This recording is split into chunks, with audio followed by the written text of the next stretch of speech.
সামিয়া অথৈ, শুরুতেই আপনাকে অভিনন্দন জানাচ্ছি ময়ূরপঙ্খী স্টার অ্যাওয়ার্ড পাওয়ার জন্য। তো আসলে কাজ তো করি আমরা, একটা প্রাপ্তি তো আমাদের অবশ্যই থাকে। যখন সম্মাননা পান সেই মুহূর্তটা আসলে কেমন লাগে? ভীষণ রকম ভালো, ভীষণ রকম। কারণ এত কষ্ট করে আমরা কাজ করি, এত সুন্দর সুন্দর চরিত্রে আমরা অভিনয় করি, এটার অ্যাচিভমেন্টটা আসলে হচ্ছে এই অ্যাওয়ার্ড। কারণ এইটা আসলে আমাদের স্বীকৃতি দেওয়া হয় শুধুমাত্র আমাদের চরিত্রের কারণে। যে চরিত্রটা আমরা লালন পালন করি, যেটার জন্য আমরা সময় নিয়ে কাজ করি, আমাদের ডিরেক্টরের ডিরেকশনে কাজ করি, আমরা আমাদের লুক চেঞ্জ করি, অনেক ধরনের পারফরমেন্স করি। সো তখন আসলে এরকম একটা সুন্দর জায়গায় যখন আসলে নমিনেশন করা হয় যে এই কাজটার জন্য আমাকে, তখন মনে হয় যে এটাই আসলে প্রাপ্তি। কেমন বাংলাদেশ চান আপনি? স্বাধীন মুক্ত বাংলাদেশ অবশ্যই, যেখানে যোদ্ধা বা যুদ্ধ, যেখানে আসলে কোনো ধরনের ভয় যেন কাজ না করে, যেখানে আসলে আমরা একটা দেশ চাই, যেই দেশে যেন মনে হয় মানে মন খুলে যেন হাসতে পারি এবং নিজেকে সেফ ফিল করতে পারি, যে আমি যেখানে যাই না কেন, সেটা আমার পরিবারের সাথে আমি যেখানে যেভাবে মুভ করি না কেন, আমি যেন সেফ ফিল করি, আমি যেন বাসা থেকে যখন বের হই আমি যেন আবার বাসায় একদম সাবধানে বাসায় ফিরতে পারি। সো এইটাই আসলে দেশের কাছে আমার চাওয়া। আপনাকে তো আসলে শুটিংয়ের কারণে দেশের বিভিন্ন জায়গায় যেতে হয়, বা অনেক সময় অনেক রাত পর্যন্ত আপনাকে বাইরে শুটিং করতে হয়। সেই জায়গায় আসলে কতটা সেফ ফিল করেন বর্তমান সময়ে এসে? ওয়েল, আমার কাছে মনে হয় যে আসলে আমরা শুটিংয়ের পারপাসে আমাদের অনেক সময় হয় টাইম লাইনটা অনেক বেশি আমাদের হয়ে যায়, অনেক টাইমে আমাদের সিনগুলো শেষ হয় না, আমাদের অনেক ধরনের শুটিং পড়ে যায়। সেই ক্ষেত্রে বলবো যে যদি আমাদের অনেক সময় রাত হয়, ম্যাক্সিমাম টাইমেই আমাদের রাত হয় বাসায় ফিরতে ফিরতে, ওই যে যখন আমাদের রাত হয় তখন আমার কাছে মনে হয় যে আমাদের আসলে নিরাপত্তার জন্য আমাদের আসলে আইনে একটা ব্যবস্থা থাকা দরকার। যদিও ব্যবস্থা আছে, তারপর আমি বলবো যে আমরা যারা আর্টিস্ট, যারা আমরা বাসায় আপনাদের জন্য কাজ করি, তারা যেন আমরা বাসায় ফিরবো তখন যেন আমরা সাবধানে বাসায় ফিরতে পারি। কারণ আমাদের কিন্তু বাসায় যাওয়ার পর আমাদের বাবা মা কিন্তু আমাদের জন্য ওয়েট করে যে আমার সন্তানটা ঠিক মতো যেন ফিরে আসে। দ্যাটস ইট, এতটুকুই। আরেকটা বিষয় আপনার কাছে জানতে হয়, যত দিন যাচ্ছে দর্শক আপনার কাজ তত বেশি পছন্দ করছে। এই যে দর্শকের কাছে গ্রহণযোগ্যতা বাড়িয়ে তোলার যে আপনার অবশ্যই চেষ্টা আছে, সেটা আমরা অস্বীকার করব না, কিন্তু প্রাপ্তিটা কেমন আসলে যখন আপনি তাদের কাছ থেকে সাড়া পাচ্ছেন?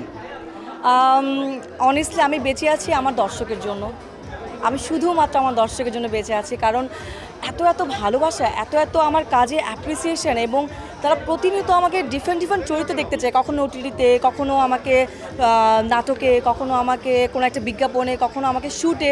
এই যে ভার্সেটাইল ব্যাপারটা এরা এত পছন্দ করে, আমার মনে হয় যে এই পছন্দের জন্য আসলে আমার কাজের প্রতি আসলে ক্রেভিংটা আরও বেশি বেড়ে গেছে।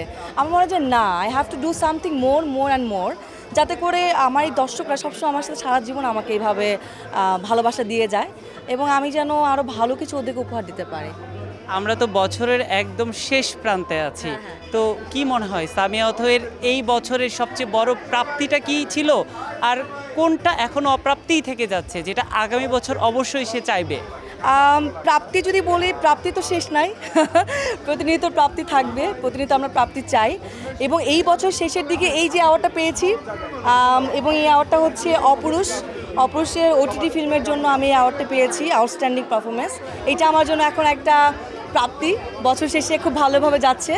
আর বছর শুরুতে আমার কাছে মনে হয় যে সবাই আসলে আমাকে দেখতে চায় ফিল্মে। আমাকে অনেকেই বলে যে আপু আপনাকে সিনেমায় দেখতে চায়, বড় স্ক্রিনে দেখতে চায়, আপনাকে আরও বড় স্কেলে দেখতে চায়।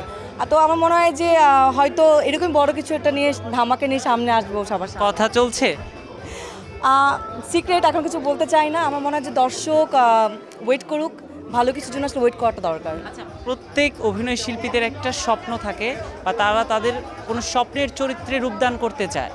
তো যেহেতু সামিয়া অথৈ বড় পর্দায় অভিষেক হওয়ার একটা সম্ভাবনা আমরা তার চেহারার মধ্যে বা তার কথার মধ্যে কিন্তু আমরা বুঝতে পারছি যে একটা গ্লো করছে ব্যাপারটা। এটা কী ধরনের গল্প বা কী ধরনের চরিত্র বাছাই করবেন আপনি বড় পর্দার ক্ষেত্রে? কী ধরনের চরিত্র বাছাই করবো, নট লাইক দ্যাট। আমার কাছে মনে হয় যে আমার কাছে ইম্পর্টেন্ট হচ্ছে যে আমার ডিরেক্টর কী ধরনের গল্পে আমাকে ভাবছে, গল্পটা কতটুকুর সাথে আমি আসলে মিশতে পারবো।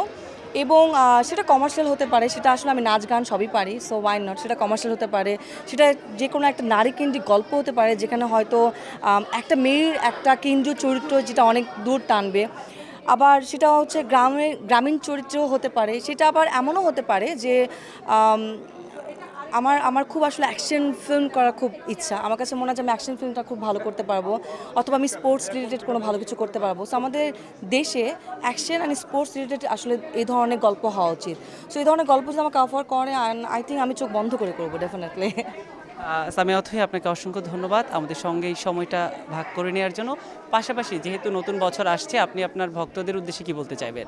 থ্যাংক ইউ সো মাচ, আপনার সাথে কথা বলে খুব ভালো লাগলো। এবং আমার কাছে মনে হচ্ছে আজকে সময় টিভি আমার কিন্তু ভীষণ পছন্দের একটা চ্যানেল, কারণ সময় টিভির সাথে আমার এর আগে অনেক বহু বছর ধরে কাজ হয়েছে, অনেক ধরনের মনের কথা শেয়ার করেছি। আর এই যে আজকে আপনারা যারা আমাকে দেখছেন তাদেরকে বলছি thank you, I am so grateful. আপনারা আমাকে এত ভালোবাসা দিয়েছেন, এত ভালোবাসেন আমার কাজকে, এত ভালোবাসেন আমার চরিত্রকে, ভালোবাসেন। এই যে প্রতিনিয়ত আমাকে ভালোবাসা দিচ্ছেন, এইটাই আমার সবচেয়ে বড় শক্তি। এবং এই শক্তি নিয়ে আমি আগামী 2026-এ আপনাদেরকে নতুন করে সামিয়া অথই প্রমিস করছে নতুনত্ব, আরও সুন্দর সুন্দর কাজ আমি আপনাদেরকে উপহার দেবো। আমার সাথেই থাকুন।